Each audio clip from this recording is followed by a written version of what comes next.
وذكر فإن الذكرى تنفع المؤمنين وما خلقت الجن والإنس إلا ليعبدون الحمد لله وكفى وسلام على عباده الذين اصطفى أما بعد. Serviteurs d'Allah, Allah tabaraka wa ta'ala dit dans le sens des versets dans Surat An-Nisa: il vous a été pourtant révélé dans le livre que quand vous entendez les gens renier les signes d'Allah ou bien s'en moquer, alors ne vous asseyez pas avec eux jusqu'à ce qu'ils parlent d'autre chose, sinon vous êtes comme eux.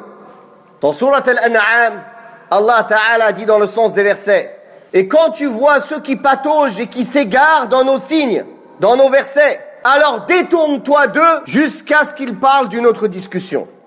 Le messager d'Allah sallallahu alayhi wa sallam a dit dans le hadith authentique que l'imam Muslim a rapporté dans son introduction de son sahih: il va y avoir des gens dans cette communauté qui vont vous venir avec des choses que ni vous ni vos parents ne connaissez faisant partie de votre religion.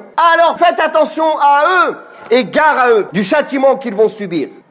Imran ibn Hussein radiyallahu anhu a dit, le messager d'Allah sallallahu alayhi wa sallam a dit: celui parmi vous qui entend que le faux messie est sorti, alors qu'il s'éloigne de lui tant qu'il peut, car la personne va venir le voir en pensant qu'il a la foi forte et qu'il est croyant, et il ne va cesser de l'écouter et de le suivre jusqu'à ce qu'il va lui ancrer ces choses équivoques et ces maladies dans son cœur. Ce hadith, il est rapporté par l'imam Ahmad et Abu Daoud, et il a été authentifié par l'imam Al-Albani, rahimahumullah jami'a. L'imam Ibn Battah, rahimahullah, un des imams de la Sunna, a rapporté ce hadith dans son livre Al-Ibanatul Kubra, et il a donné une explication. Dans quel chapitre il a rapporté ce hadith? Le chapitre de la mise en garde de tenir compagnie aux gens qui rendent les cœurs malades et qui corrompent la foi. Puis il a dit, après avoir cité ce hadith: ceci est la parole du messager d'Allah sallallahu alayhi wa sallam, et c'est lui le véridique et le digne d'être cru.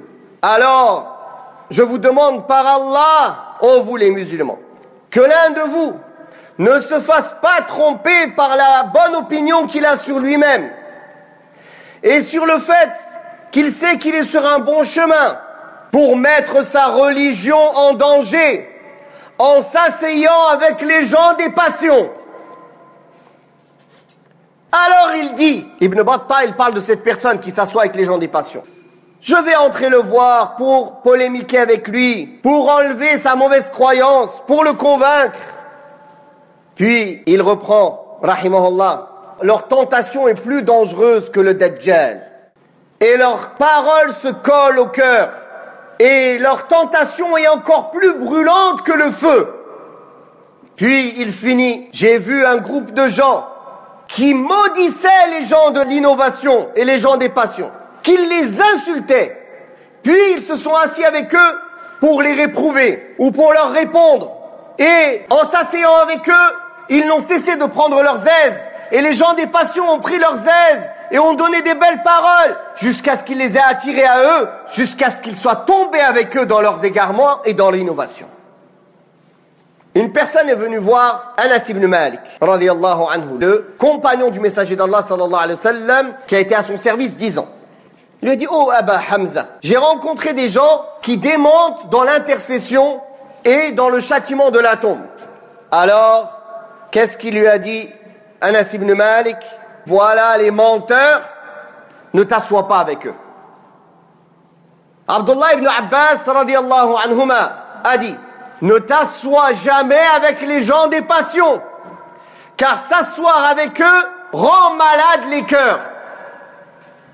Al-Fudayl ibn Iyad rahimahullah a dit: ne t'assois pas avec une personne de l'innovation, car j'ai peur pour toi que la malédiction d'Allah tombe sur toi.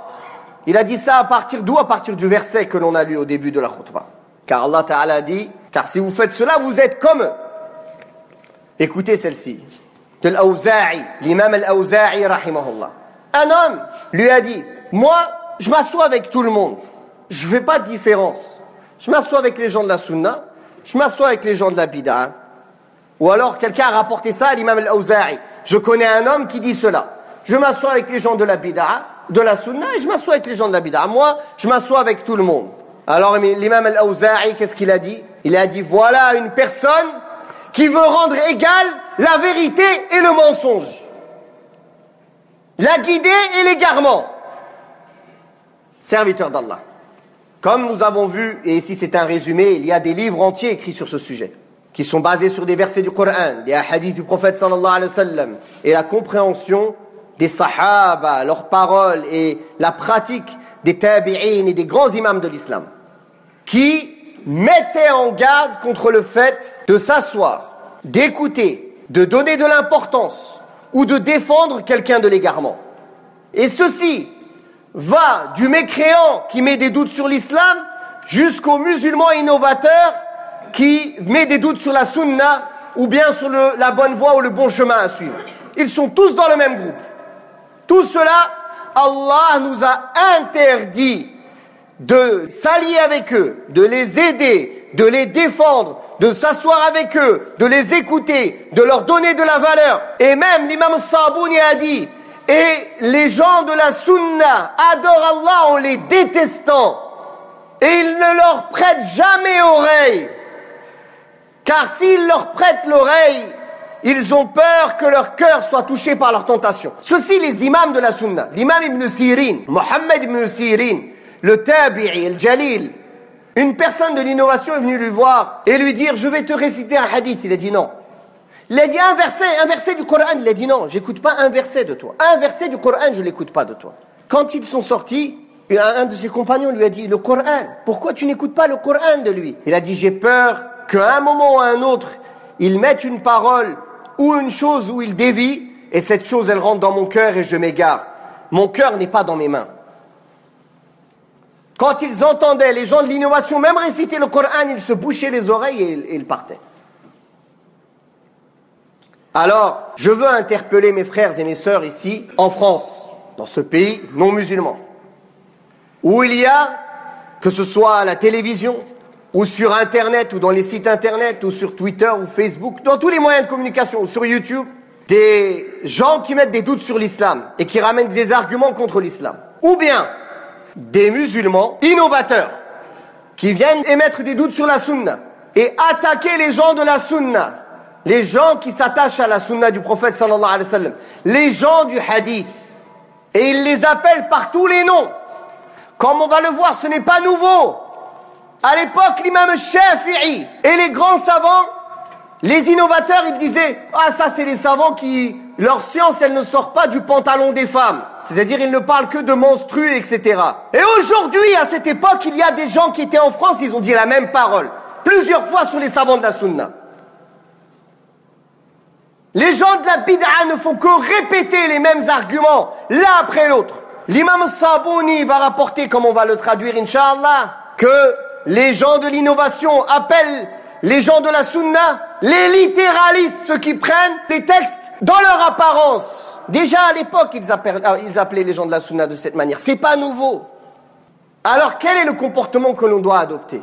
Le comportement qu'Allah nous a ordonné, que le messager d'Allah sallallahu alayhi wa sallam nous a ordonné, que les sahaba ont adopté et ont ordonné, que tous les imams de l'islam ont adopté et ordonné. On les déteste pour Allah, on ne s'assoit pas avec eux, on ne les écoute pas, on ne polémique pas avec eux, on ne les défend pas, on ne leur donne aucune importance pour préserver notre religion. Rappelez-vous le nom du chapitre qu'Ibn Battah il a donné. Le chapitre de la mise en garde de s'asseoir avec ceux qui rendent les cœurs malades et qui corrompent la foi du musulman.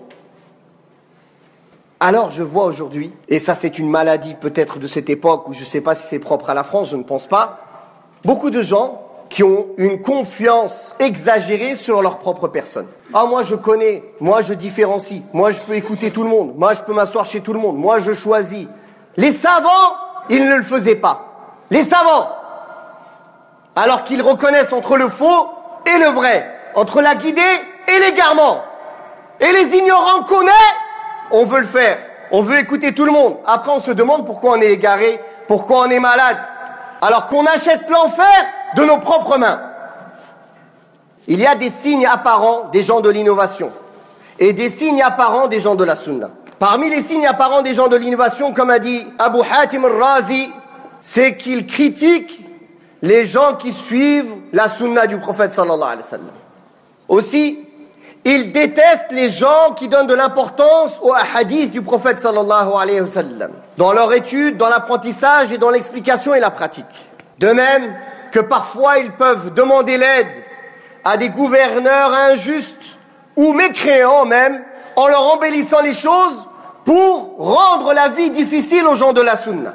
Contrairement à ceux qui, parmi les gens de la sunna, qui prennent aide chez les gouverneurs justes ou dans la sunna pour interdire l'innovation des innovateurs. C'est différent, car c'est son devoir au gouverneur de faire cela.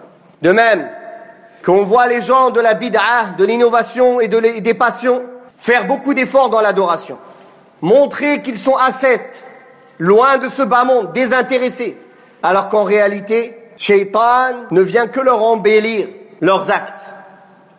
Le prophète sallallahu alayhi wa sallam a déjà mis en garde contre cela.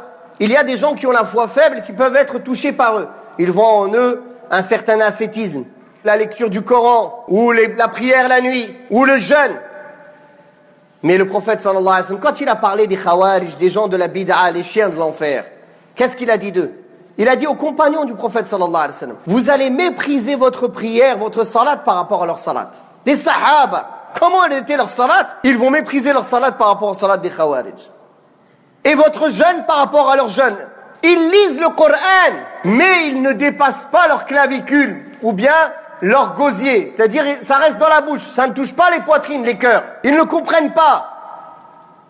L'imam Abu Uthman al-Sabuni, il a dit, les signes des gens de l'innovation et des passions sont apparents et clairs. Et parmi les signes les plus apparents, c'est qu'ils détestent et qu'ils prennent à partie les gens du hadith et les gens qui transmettent les traditions du prophète Mohammed sallallahu alayhi wa sallam. Et ils les méprisent. Et ils les appellent hashawiyya, wa jahala, wa zahiriyya, wa mushabbiha. Ignorants, littéralistes ou bien anthropomorphistes. C'est-à-dire qu'ils disent qu'ils font ressembler Allah aux créatures. Quand ils affirment qu'Allah a une main, un visage, qui lui sied, subhanahu wa ta'ala. Rien ne lui ressemble, subhanahu wa ta'ala. Rien ne lui est semblable. En croyant que les paroles du prophète sallallahu alayhi wa sallam ou que ses traditions, ce n'est pas la science certaine. Et que la science certaine, c'est ce que Shaitan a insufflé à leur raison corrompue. Et ce que leur poitrine assombrie leur ont donné comme idée et insufflation. Voilà ce qu'Allah a maudit, comme a dit l'imam al-Sabuni, rahimahullah. On va finir avec les signes apparents des gens de la sunna. Premièrement, ils appellent au livre d'Allah, dans son apprentissage, dans sa compréhension, dans sa lecture, dans sa pratique. Et ils expliquent le livre d'Allah subhanahu wa ta'ala par la sunna du prophète sallallahu alayhi wa sallam, par les paroles des compagnons du prophète sallallahu alayhi wa sallam, ou des tabi'in, ou bien avec les fondements du tafsir, de l'exégèse du Coran correct, non pas par l'avis, non pas par les passions, non pas pour défendre un groupe ou un groupe. Aussi, ils appellent à s'attacher à la sunna authentique du messager d'Allah sallallahu alayhi wa sallam. Et ils différencient et ils font la recherche entre ce qui est authentique et faible dans la sunna du prophète sallallahu alayhi wa sallam pour en prendre que ce qui est sûr et authentique et délaisser ce sur quoi il y a des doutes ou bien mensonger. De même qu'ils sont la certitude et ils croient que la sunna du prophète sallallahu alayhi wa sallam est venue expliquer, affirmer, confirmer, détailler le livre d'Allah subhanahu wa ta'ala est sur la même voie car les deux sont une révélation. De même qu'ils aiment la sunna. Et ils aiment les gens de la sunna. Et ils aiment les savants de la sunna. Et ils défendent leur honneur. Car ils s'allient pour Allah et ils se désavouent pour Allah. Et ils aiment pour Allah et ils détestent pour Allah. De même qu'ils sont au juste milieu entre l'insensibilité et l'exagération dans la sensibilité. Comme par exemple les soufis qui sont là à pleurer tout le temps alors qu'ils suivent aucune preuve. Donc les gens de la sunna, ni ils ne sont insensibles, ni ils exagèrent et ils font que leur religion, elle ne suit que les sentiments. Ils sont au juste milieu. De même, entre la négligence et le dépassement, ils sont au juste milieu. Toujours au juste milieu. Pas le juste milieu que chacun il se fait. Le juste milieu, c'est celui qu'Allah et le prophète sallallahu alayhi wa sallam ont explicité dans le Coran et la Sunna. Parmi les signes évidents et apparents des gens de la Sunna, c'est qu'ils n'exagèrent jamais sur un homme, que ce soit parmi les compagnons ou les grands savants, les grands imams, jamais ils disent qu'ils sont préservés de l'erreur, mais ils prennent d'eux ce qui conforme au Coran et à la Sunna et ils délaissent d'eux les erreurs en suivant les autres paroles des gens de la Sunna. C'est pas eux-mêmes, ils choisissent.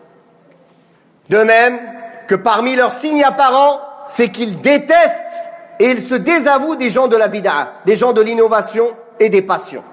Et ils se différencient d'eux. Non pas comme celui qui vient et dit « tout le monde est pareil ». Comme il a dit l'imam al-Awza'i, celui-là il veut dire que la vérité et le faux sont un. Tout le monde est pareil. Tous les groupes qui sont ici en train de travailler, c'est tous pareil. Non! Il y a des groupes dans l'égarement, il y a un groupe que le prophète sallallahu alayhi wa sallam a désigné qui est dans la sunna. Il n'y en a pas 15, il y en a un seul. Les compagnons du prophète sallallahu alayhi wa sallam, comme Ibn Abbas et d'autres, et parmi les tabi'in, et Ayyub al-Sikhtiyani, Ibn Sirin, rahimahumullah, ils ont mis en garde de tendre l'oreille aux gens de l'innovation, même si c'est pour lire un hadith ou lire le Coran. Quand on leur dit pourquoi, ils disent « Mon cœur n'est pas dans mes mains, ce n'est pas moi qui dirige mon cœur. J'ai peur qu'ils mettent dans mon cœur une tentation et je ne puisse pas après cela l'évacuer et purifier mon cœur de cette tentation et de cet égarement. » Alors je finirai par un conseil. Serviteur d'Allah, sache reconnaître les gens de la Sunna, aime-les pour Allah, reste avec eux, prends ta religion d'eux et délaisse tous les autres. N'écoute personne d'autre pour être sûr d'être sur la bonne voie et de ne pas mettre ta religion en danger, surtout sur les réseaux sociaux. Tout ignorant aujourd'hui parle, débat, écoute, regarde des vidéos. Après, il est rempli de maladies. Il vient nous déverser toutes ces maladies comme du vomi devant nous. Il nous dit, débrouille-toi avec ça, essaie de me trouver des réponses. Non, c'est toi qui t'es rendu malade en ne faisant pas ce qu'il faut. Prends d'abord les conseils qu'Allah t'a donnés, le prophète sallallahu alayhi wa sallam t'a donné, et que les salafs t'ont laissé. Bi'idhnillah, tu seras préservé de l'égarement. On demande à Allah tabaraka wa ta'ala qu'il nous affermisse dans la sunna et qu'il nous éloigne de la bid'a et qu'il guide tous les musulmans au chemin de la vérité et qu'il nous préserve tous de l'égarement. Wa sallallahu ala Muhammad wa ala alihi wa sahbihi wa sallam. Walhamdulillahi rabbil alamin. وقل رب زدني علما